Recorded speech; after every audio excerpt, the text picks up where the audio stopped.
ਇਹ ਜਨਾਬ ਸਾਡੇ ਇਲਾਕੇ ਦੇ ਮਸ਼ਹੂਰ ਠੇਕੇਦਾਰ ਗਫੂਰ ਸਿਪਰਾ ਤੇ ਮਨਜ਼ੂਰ ਸਿਪਰਾ ਇਹਨਾਂ ਕੋਲ ਜਨਾਬ ਪੁੱਛਨੇ ਆ ਵੀ ਪਰੇਸ਼ਾਨ ਕਿਉਂ ਹੋਏ ਖੜੇ ਨੇ ਤੁਸੀਂ ਭਾਈ ਜਾਨ ਕੀ ਮਸਲਾ ਬਣਾ ਖੜਾ ਹੈ ਮਨਜ਼ੂਰ ਸਾਹਿਬ ਅਸੀਂ ਪਰੇਸ਼ਾਨ ਇਸ ਕੋਲ ਸੋਚੀ ਜਾ ਰਹੇ ਹਾਂ ਵੀ ਆਲੂ ਪਟਦੇ ਪਏ ਆ ਤਾਦਾਦ ਜਿਹੜੀ ਛਾਂਟੀ ਕਰਕੇ ਲੈ ਜਾਂਦੇ ਪਏ ਨੇ ਉਹ ਥੋੜੀ ਜਾਂਦੀ ਪਈ ਹੈ ਬਿਲਕੁਲ ਹੀ ਰਾਸ਼ਨ ਥੋੜਾ ਹੈ ਬੜਾ ਥੋੜਾ ਨਿਕਲਦਾ ਪਿਆ ਹੈ ਅਸੀਂ ਆਨੇ ਬਈ 20 ਤੇ ਲਿਆਣਾ ਮਕਈ ਦਾ ਉਹ ਵੀ 25-26,000 ਦਾ ਹੈ ਤੇ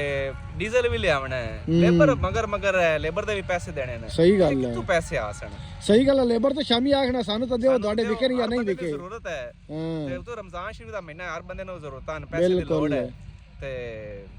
ਪਰੇਸ਼ਾਨੀ ਤਾਂ ਯਾਰ ਤੁਹਾਡੀ ਬਹੁਤ ਜ਼ਿਆਦਾ ਹੈ ਵੀ ਗਫੂਰ ਸਾਹਿਬ ਭਾਈ ਜਾਨ ਆਫਤ ਜੀ ਸੂਰਤ ਹਾਲ ਇਹ ਹੈ ਆ ਜ਼ਮੀਨ ਖਾਲੀ ਪਈ ਹੈ ਮੱਕੀ ਵਾਲੀ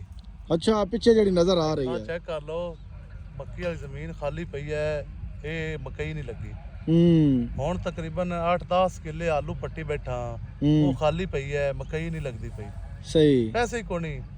ਹੁਣ ਜਿਹੜੇ ਕੰਪਨੀ ਜਾਂਦੇ ਪਏ ਤਾਂ ਗਏ ਚੱਲੇ ਹਾਂ ਉਹ ਤਾਂ ਆਦੇ ਕੱਟਸਣ ਉਹ ਤਾਂ 30 ਥੋੜਾ ਬਾਈ ਜਾਨ ਉਹ ਬਚਣੀ ਸ਼ਾਇਦ ਕੋਈ ਨਹੀਂ ਪੈਸੇ ਪੂਰੇ ਹੋ ਜਾਸਨ ਹਾਂ ਸ਼ਾਇਦ ਹੋ ਸਕਦਾ ਉਹ ਵੀ ਨਾ ਪੂਰੇ ਹੋਣ ਜਿੰਨੇ ਨਿਕਲਦੇ ਪਏ ਹੋ ਸਕਦਾ ਉਹ ਵੀ ਨਾ ਪੂਰੇ ਹੋਣ ਉਹ ਵੀ ਸਾਨੂੰ ਸਾਡੇ ਮਗਰ ਹੋਸਨ ਕੰਪਨੀ ਵੀ ਮਗਰ ਅਸੀਂ ਲੇਬਰ ਵੀ ਮਗਰ ਅਸੀਂ ਸਰਦਾਰ ਵੀ ਮਗਰ ਹੋਸਨ ਹਾਂਜੀ ਤੇ ਬਣੀ ਕੀ ਹਾਲ ਹੈ ਵੀ ਹੁਣ ਕੀ ਕਰੀਏ